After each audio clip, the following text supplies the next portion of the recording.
It's not gonna beat me.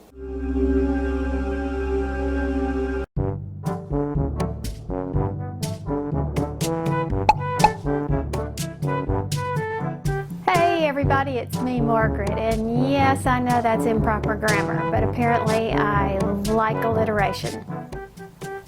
I'm a Mississippi native that's been transplanted here in Atlanta, Georgia, and I show you things that I love. It's what I do here on this channel. So what was that crazy intro about? Well, it all stems from these gargantuan socks that I made. Now, these fit my son, size 13. He doesn't like them, so we're going to have to find a new home for them. But it was that Patons Kroy, and we figured out what the problem was. So I think it's safe to assume that I made a rookie mistake.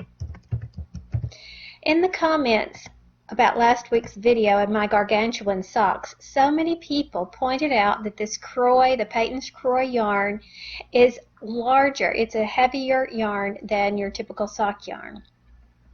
All these people pointed it out, so great minds think alike. You know how it is. So that was my rookie mistake for just trying to eyeball yarn. You can't do it. Then that Deborah Norville Serenity sock yarn that I had used in my first pair of socks that I had ever knitted, and they turned out pretty well. So what is this? This is a rookie mistake. I could have alleviated this had I done a gauge swatch, but I didn't. So that led me to think, I wonder what would happen if I could be a toe-up sock knitter. And I had done these top down. So if I was a toe-up sock knitter, I could actually see my gauge, try it on. If it was too big, then I could, you know, rip back. I don't know. It's just how it was working in my head. Plus, I also thought that I could alleviate a worry that I had. When I was making these big gargantuan socks, I was thinking I was going to run out of yarn. And it was really making me nervous. Excuse me. I don't know what I was saying. Toe-up socks. So, for skill building this week, I decided I would practice toes for toe-up socks. Okay, so what are you looking at? This is a weekend's worth of work. Well, mostly. I mean, I spent a lot of time working on this stuff. These little things over and over again. What are they? Toe practice. I'm working on toe-up socks. As a beginning sock knitter, I've got to explore all my options. Now, all of this represents several different types of cast-ons, several different methods, from magic loop, which is my preferred method, but I even used double points, thinking, you know, well, maybe I can get better results that way. But I settled on Judy's Magic cast-on. The cast-on itself was easy enough to learn. The problem I had with it was the inside-out part. I kept seeing people pulling from the front and knitting on the back, and yet when I did that, I ended up with the wrong side out. And of course, all you have to do is flip it this way, and you know, it changes, but then I wouldn't be pulling from the front anymore. And while it didn't matter, I knew what was going on, it bugged the stew out of me. So I kept going until I figured out how to solve the problem. And the problem actually became irrelevant, because some of these were cast on 2 at a time. This one was cast on 2 at a time. And I found that I did not do such a great job. My tension was really wacky, and it bugged me. So then I learned the way that I need to do it is to do each toe 1 at a time. So essentially what I did was I worked the first toe, slid them onto double points, put it aside. Then I worked the second toe, and I scooted it down and added this one back. And now I'm working 2 at a time. That way my tension was a little bit better. I'm still not pleased with my increases, and that's just a skill that I have to practice, I guess. You can see my tension is kind of off. But another thing that I learned is something that is no news to any of us. Better quality yarn yields better results. And this was a cheap acrylic, Hirschner's as a matter of fact, and it just doesn't slide as well. So in places where I was having tension problems, it really showed up bad.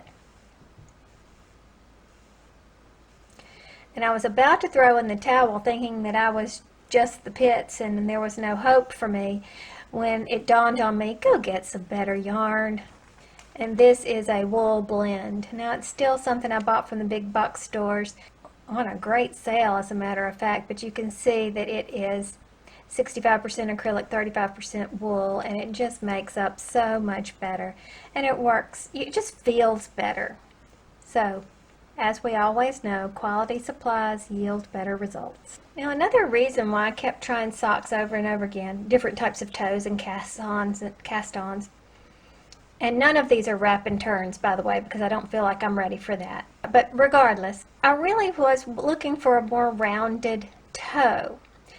But it doesn't really matter, because when you put it on your foot, it assumes the shape of your foot and you're good. But as I got to looking at it, I thought, I don't want point shoe toes. See, here's a point shoe. Can you see how it's shaped like this? That's what I'm getting, is a point shoe toe. What I want is something more along the lines of a toe pad. This is called an ouch pouch. And when you dance, you put these on over your toes, and then you stuff them in this shoe, and it helps, protect your toes. But see how rounded the toe pad is, instead of the squared off toe of a point shoe. And this is what I was really going for, but that's kind of small in the big scheme of things, right? So does anybody know of a toe that gives you this type of results? Something more like a commercial sock, I imagine. I don't know. It's not that important, but that's just what I was looking for at the time. I don't know why I was worried about rounded toes when I couldn't even get the basics down. I mean, my tension is horrid. Here are the worsted weight socks that I did. Toe up, fish lips, kiss heel, just regular little ribbing up here. I can see when I do it in worsted weight that my heel is not so great. When I did it in sock yarn, it didn't look so bad. Well, this side looks better than this side. Let's see what these heels look like. Yeah, it seems to be one side is worse than the other, doesn't it? Well, anyhow, I'm learning. The main thing we need to know about these socks is that I thought that I had constructed my foot pattern correctly that I did for the fish lips kiss heel instructions, and yet I was 1 inch too big up here with these socks. So the next thing I had to do was get out my sock notebook. This is the fish lips kiss heel all in here with all the instructions, and reread to see what I did wrong. And basically I got my lines in the wrong place, and I actually knitted to this line instead of this line that was supposed to be the dotted line. Okay, I've corrected it. I've fixed my problem. I know what's going on. Now, I really like this ruler that Erin gave me. I like what it's made out of. She has her top-down measurements here for just about any size that you could want, and this is terrific. So what I did was I traced my foot on this manila paper, and then I could bend this, and I could actually see by measurement. And this is, if I line it up, about 7 inches. So and this is 2 inches, the toe box. So if I do toe up, I could just use this and do toe box 2 inches, and then knit the foot to 7, begin the heel. So I really like this thing a lot, but having the proper measurements of my foot makes all the difference in the world. So I'm going to try again with this yarn. And the reason I went out and bought it is, even though I have some other sock yarn that was given to me, they were gifts. And if you've watched me for any length of time, you know how sentimental I am.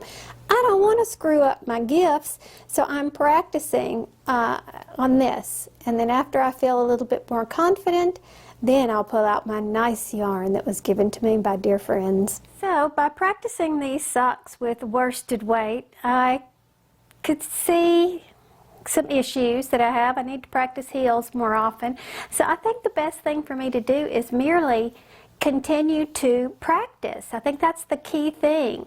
The more you do it, the better you get at it. Now, you may be wondering why I felt the need to do 2 different colors of worsted weight socks. Well, first of all, I had no intention of using these as socks. I don't need any worsted weight socks, but I needed the practice. You know the concept of preschoolers or kindergartners using those great big crayons, those great big markers and pencils. It's because of dexterity issues. Whenever you're learning something new, it generally helps if you use bigger supplies. So I wanted to do the worsted weight socks, but I didn't want to wear the worsted weight socks. So I think what I'll do is just turn them into sock puppets. That's why I made one of each color. Next project.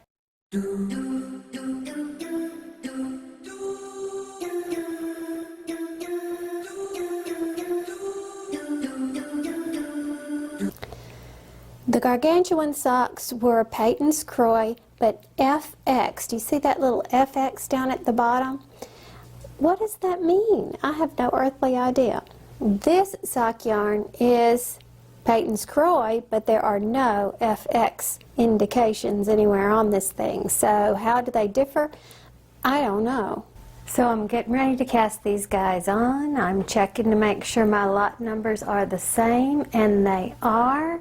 And I pull from the center skein of each one, and I can see that they are not going to start the same way.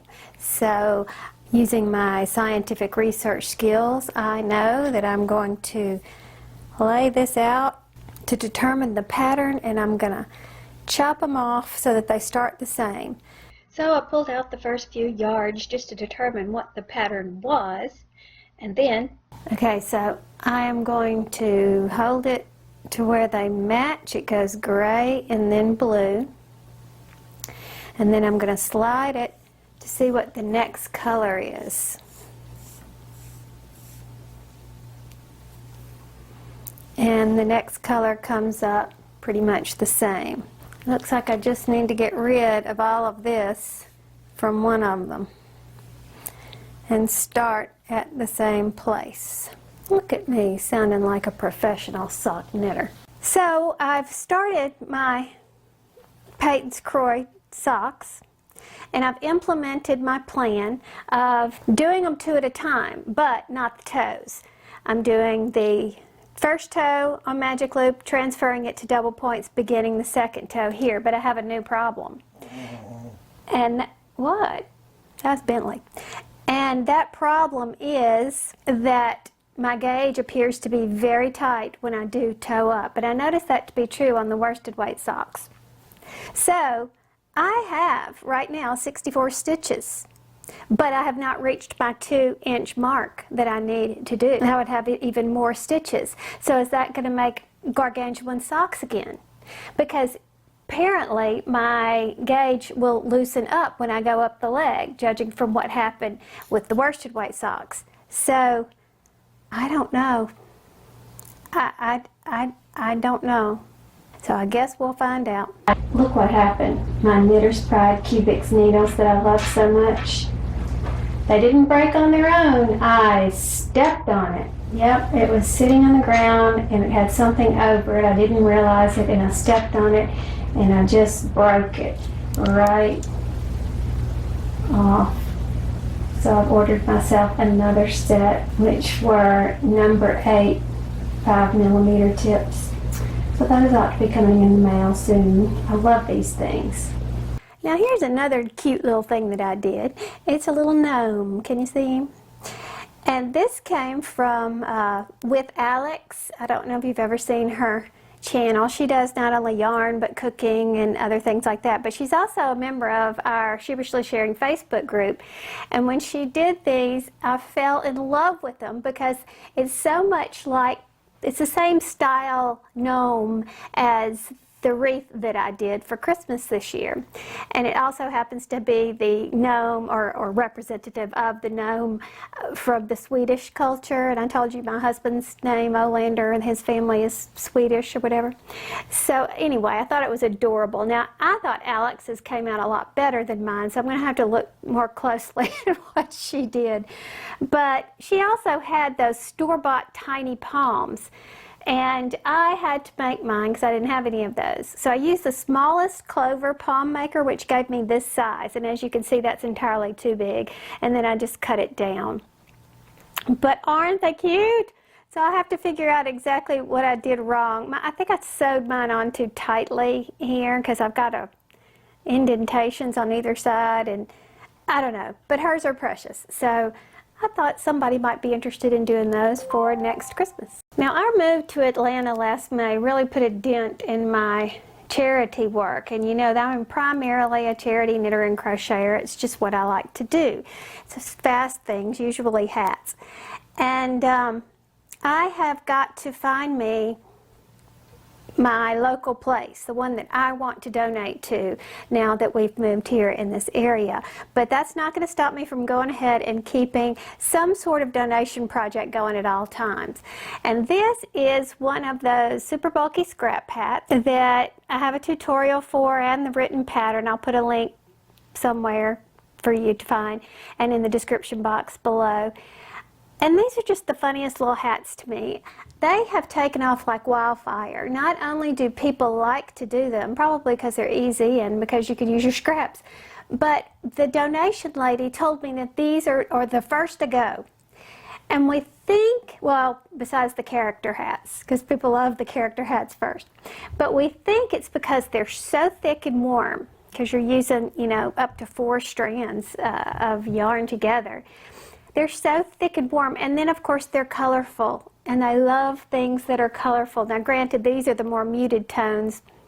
This is a child's hat. I did another one back here. I have it on the white mannequin head and not my new glass one that my sister gave me, because the glass one is actually an adult size. Isn't that great? All the white ones seem to be too small for an adult head for me. But anyway, so I made some children's hats, and I used the last of this gargantuan sock yarn in here. You can probably see some of the colors. I also used a brown and a rust because they seem to go together, and so that's what we got here. And then for a lighter one, I did this one. Let's see if you can see those colors.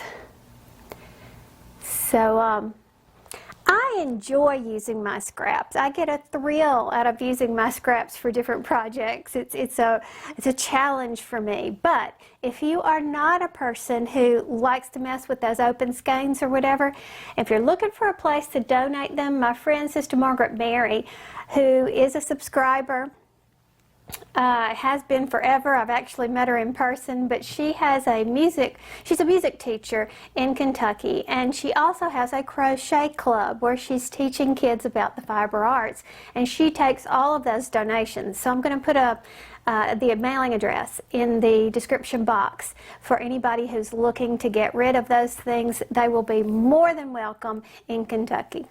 I have a visitor who just hopped up with me. Last week I mentioned that I was going to sign up for the Craftsy class on socks by Ann Budd, and I did, and I went through there, and I found some things in it that were helpful, but for me, I really want to be a magic loop knitter, and she is primarily a double-pointed double-pointed needle knitter, and so I found it difficult to assimilate her ideas into, you know, what I want to do. So would I recommend that class? Certainly, if you are into double-pointed needles. I don't think that it taught me anything more than her wonderful book did. I love the book, and I had showed you that last week. I'll put a link in the description box to that book if you don't know what that is. But I didn't find the class as helpful. My post office box was up for renewal, and it happens to be in the small town that is right next to ours. My husband told me to set it up that way because he thinks for some reason that's going to keep me safer on the internet. I don't know. It's what I use mostly when people are sending me things to try or review or whatever. So it is this windy little road, and of course the scenery right now is not beautiful like in the spring or the fall with all the colors or whatever, but I never think to whip my camera out, but I did the other day, so you're seeing that probably as I speak right now.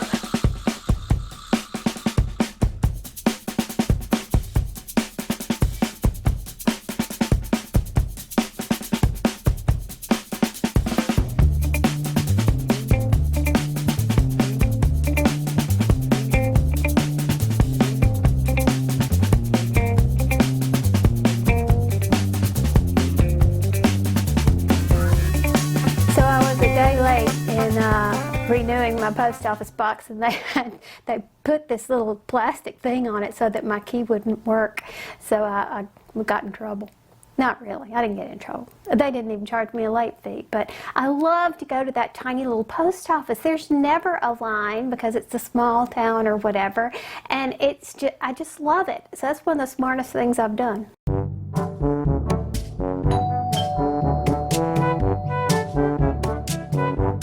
Now, Maria is another one who pointed out that the Patons Kroy sock yarns are much thicker.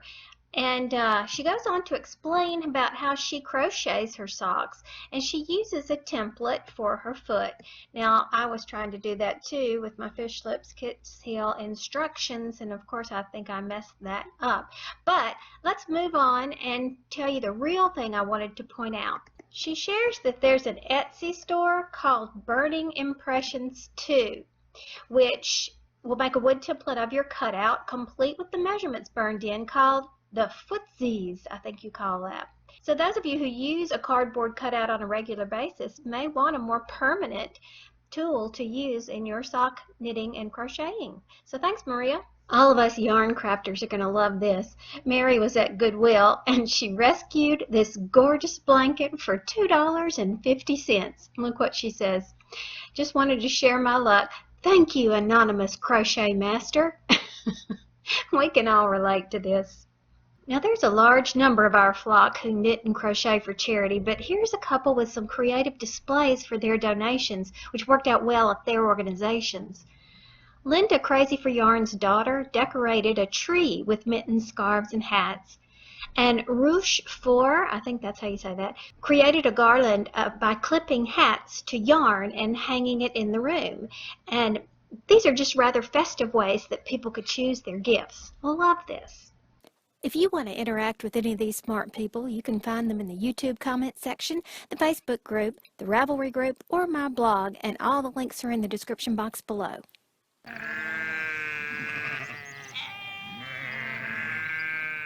You know, it's another day and I just had a thought. So often on my videos I share with you things that I love that are not necessarily yarn or craft related at all. Could be a website. I've even shared a bathroom cleaning product, recipes, all kinds of different things. And to me, I'm not going to share them if I don't think they're worth pointing out. So they're kind of like a treasure. At least that's what I'm thinking. So we're going to call this segment the treasure chest.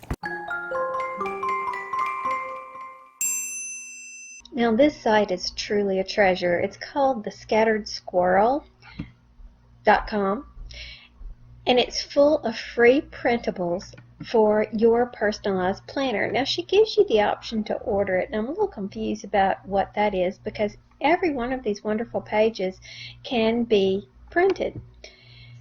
But in addition, she gives you all kinds of wonderful organizing ideas, how to use it, things like that. She has a little link here that says start here, and that's where she begins to basically train us on how to do it, and she's so clear in her explanations.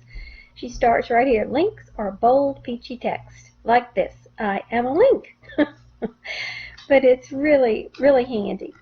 Now, when you get to the printables, you have different options of what design you might like, and they are all so pretty. But let's just pick the daily planner printables and see what we get. Alright, you've got your full size or your half size. For years, I carried a half size daily planner. but I think I'm going to print some full-size pages this year. Let's see what this one looks like. It comes up in a PDF. She makes it customizable, so you don't have to worry about what year it is or whatever. Put your date here, circle what day of the week it is, or check it. Write down your meal planning right here, and these are like priorities, and here are the times if you want to do a daily agenda type thing. But I don't have a need for this type of planner, so this would not be one that I would download. I think I like the look of this one, so let's see what it is. Ah, very good. Daily to-dos. Write your date up here. What's the focus going to be? What must you complete? Or look, the top 3 things. I love this. Don't forget, just some quick reminders of what you might need to do. I really should. And then if I have time, these are things that help you prioritize. Here are your calls, texts, and emails for communication, your errands to run, and worries for another day. This is what I call a brain dump. You got something that's bugging you, you need to write it down, but you're not going to do it today. Put it here. You've got a record of it. It stays in your planner. You can refer to it later. But isn't this great? Look over here, full-size horizontal weekly planner printables. I mean, if you can imagine it, she's done it. I mean, it's just chock full of wonderful printables, and I thought you might like to see it. So I guess that's all I've got for you this week. Look, this is like 2-day-old snow. It's still here, which is very unusual for us. But that's all I've got for you this week. So thanks for joining me. See you next week. Bye.